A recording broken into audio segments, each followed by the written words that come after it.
For beginners, it's just important to start. Most people never start. It doesn't matter where you start because it's not going to be where you end up.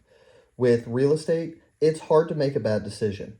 Unlike stocks, if you buy stocks on margin and it goes down, you have to come up with a lot of cash immediately. Mike Netzel, Millionaire Real Estate Investor, Pittsburgh, Pennsylvania. While I believe that everyone has the potential to become an investor, the truth is that not everyone will.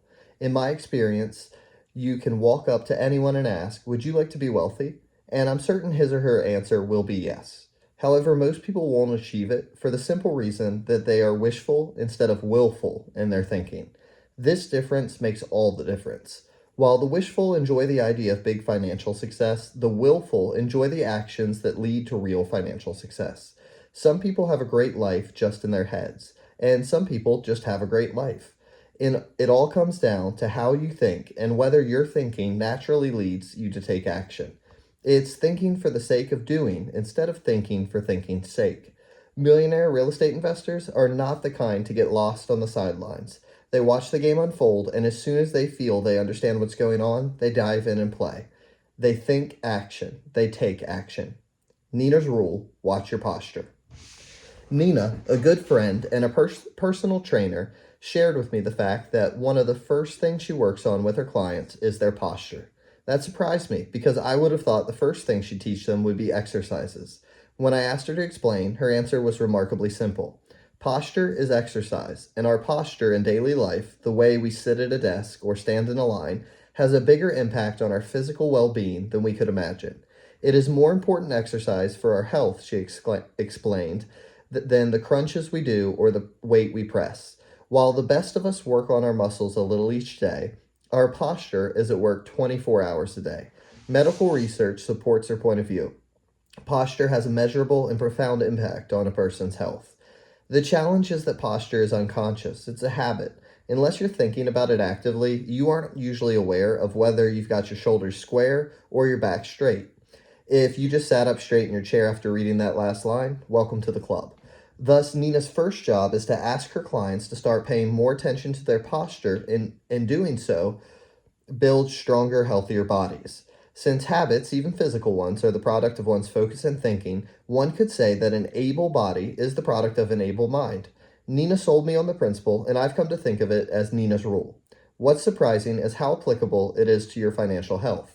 To restate Nina's rule in the context of personal wealth, your ability to build financial wealth is determined as much by your everyday financial posture as by your not everyday big financial decisions.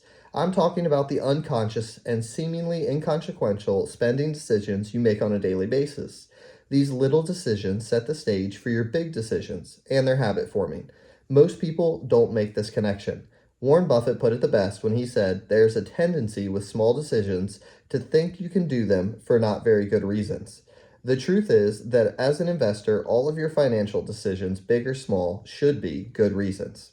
Fall in love with the process, not the decision. George Castleberry, Austin, Texas.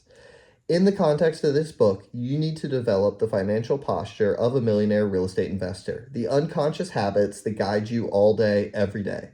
This doesn't necessarily mean you're actively working on your investments all the time. What it does mean is you always have the mental habits of an investor. It shows up in how you manage your money and how you look for opportunity each and every day. Here's what I want you to do to begin. In the grocery store, at the gas station, basically anytime you find yourself with a credit card in hand, I want you to do two things. First, say to yourself, "I'm an investor, not a consumer." Second, ask yourself, "Is this the best use for my money? Am I using my money like an investor or like a consumer?" When you find yourself comparing price and value, hunting for the best buy, and being willing to walk away if you don't find it, congratulations. You're beginning to think like an investor. You're a shopper, not a buyer. You're treating your small financial decisions the same way you treat your big ones. Nina's rule not only applies to your spending habits, it's also about building the mental habit of always being on the lookout for opportunities for investment. This is not just a once a month or a once a week activity. It's an everyday posture. It's always being alert for investment opportunities and consistently letting others know that you are. It's about top of mind awareness. It's about the everyday posture of an investor. Just as your physical posture leads to your physical health, your financial posture will lead to your financial wealth. Developing the 7 thinking habits of an investor and making them part of your everyday mindset is foundational to building financial wealth. Points to remember. The pursuit of money is a spiritual journey. Money reflects your innermost values and has the power to reveal you. Money is also about choices. The more you have, the more positive choices you have. True financial wealth is a place of security and abundance where you are finally free to stop working for a living and start living for your work, your life's work. Motivation matters. Discovering your big why enables you to prioritize your needs, as well as the choices and actions that will fulfill them. It brings power and stamina to your financial focus. Thinking big is not enough. You need big goals, big models, and big habits to drive you towards your big why and protect you along the way. For millionaire real estate investors, money matters. They take their financial education seriously and make investing a priority, and so should you. Understanding money will pay dividends in your life. Understanding the money matrix is imperative to your education. Are you an investor or a consumer? Investors build their financial life on capital, while consumers build theirs on consumption. In the end, either you work for your money or your money works for you. The best and most definitive measure of financial wealth is net worth. So, in the game of financial wealth building, keep a scorecard. Track your net worth over time and see which investments have the greatest positive impact on financial wealth. No other investment has had such a consistent and powerful effect on the average person's net worth as real estate ownership. It's attainable, appreciable, leverageable, rentable, improvable, deductible, depreciable, deferrable, stable, and livable. Real estate is the most able investment indeed.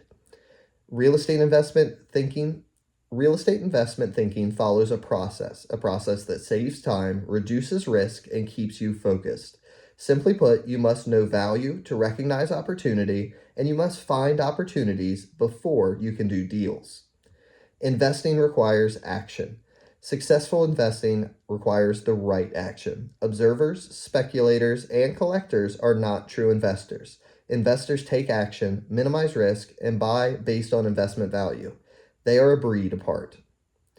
Follow Nina's rule and develop the financial posture of a millionaire real estate investor. Little decisions set the stage for big decisions, so build and be conscious of the right kind of mental habits, those that will lead to financial wealth.